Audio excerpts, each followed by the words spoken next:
Hello welcome to వండడ family రుచులకి స్వాగతం సుస్వాగతం. Today అయితే మంచి రెసిపీతో అయితే మీ ముందుకు వచ్చేసానండి. స్వీట్ కార్న్ వడలు ఎలా వేసుకోవాలి వీడియోలో అయితే చూసేద్దామా. మరి ముందుగా అయితే స్వీట్ కార్న్ని వలిసేసుకొని గింజల్ని కడిగేసుకుని ఉంచుకోవాలి. ఇప్పుడైతే మిక్సీ జార్లోకి కొంచెం అల్లాన్ని వేసుకోవాలి. అందులోకి కొద్దిగా కారాన్ని పచ్చిమిర్చిని వేసుకుందాము. అలాగే ముందుగా మనం కడిగి పెట్టుకున్న స్వీట్ కార్న్ ఉన్నాయి కదా, అవైతే కొద్దిగా వేసుకుంటూ మనం ఎంత వీలైతే అంత మెత్తని పేస్ట్ లాగా ఆడుకోవచ్చు.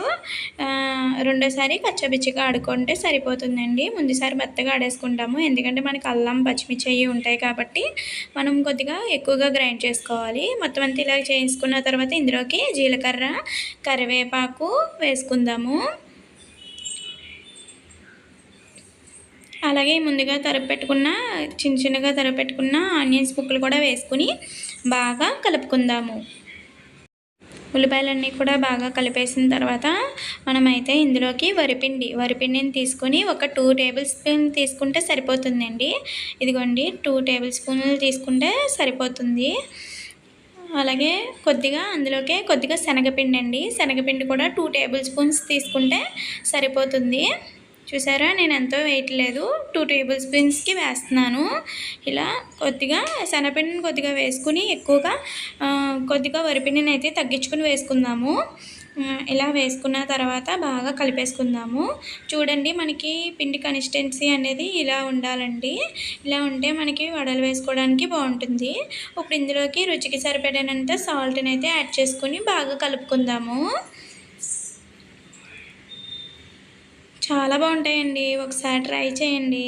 అలాగే ఇందులోకి మసాలా పొడి వేస్తున్నాను. ఇలా వేసిన తర్వాత ఇది కూడా ఒకసారి కలుపుకుందాము. ఇలా బాగా కలిపేసుకుందాము. బాగా కలుపుకుంటే మనకి బాగా మిక్స్ అయ్యి బాగుంటుందండి. చాలా చక్కగా వచ్చేస్తుంది. నేను ఏ కవరు యూజ్ చేయకుండా చేతి మీదే నొక్కేసి ఆయిల్లోకి అయితే వేసేస్తున్నాను. చాలా పర్ఫెక్ట్గా వచ్చింది. మనకి ఇలా ఉంటే సరిపోతుంది. ఇప్పుడు చూడండి, చక్కగా ఇలా మనం కొద్దిగా తీసుకుని పిండిని ఇలా అద్దేసుకుని డీప్ ఫ్రైకి సరిపడగా నూనె పెట్టుకుని నూనె కాగిన తర్వాత మనమైతే ఈ వడలను అనేది అందులోకి వేసేసుకుందాము. చూసారా, వేసేసాను, చక్కగా వేసేసాను. అంతేనండి, మిగతా అన్నీ కూడా ఇలానే వేసేయాలండి.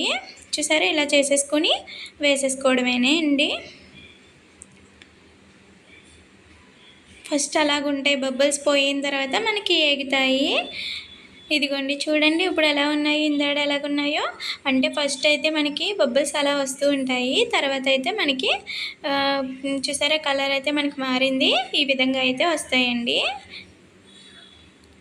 ఎంత బాగున్నాయండి, టేస్ట్ అయితే చాలా బాగున్నాయి. ఒకసారి ట్రై చేయండి.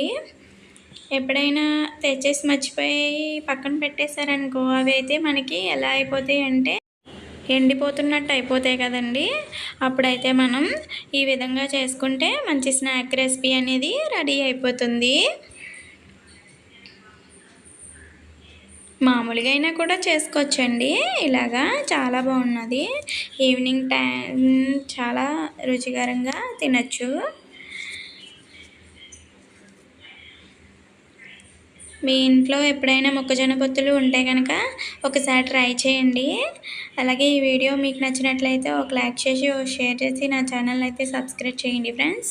ఇలాంటి మంచి వీడియోస్ కోసం నా ఛానల్ని అయితే ఫాలో అవ్వండి ఫ్రెండ్స్. ప్లీజ్ సపోర్ట్ చేయండి అందరూ. ప్లీజ్ అందరూ లైక్ చేస్తున్నారా? వీడియోని చూసి లైక్ చేసి అలాగే నా ఛానల్ని సబ్స్క్రైబ్ చేయండి. చూసారా మరి ఎంత మంచి వీడియోని చూపించాను.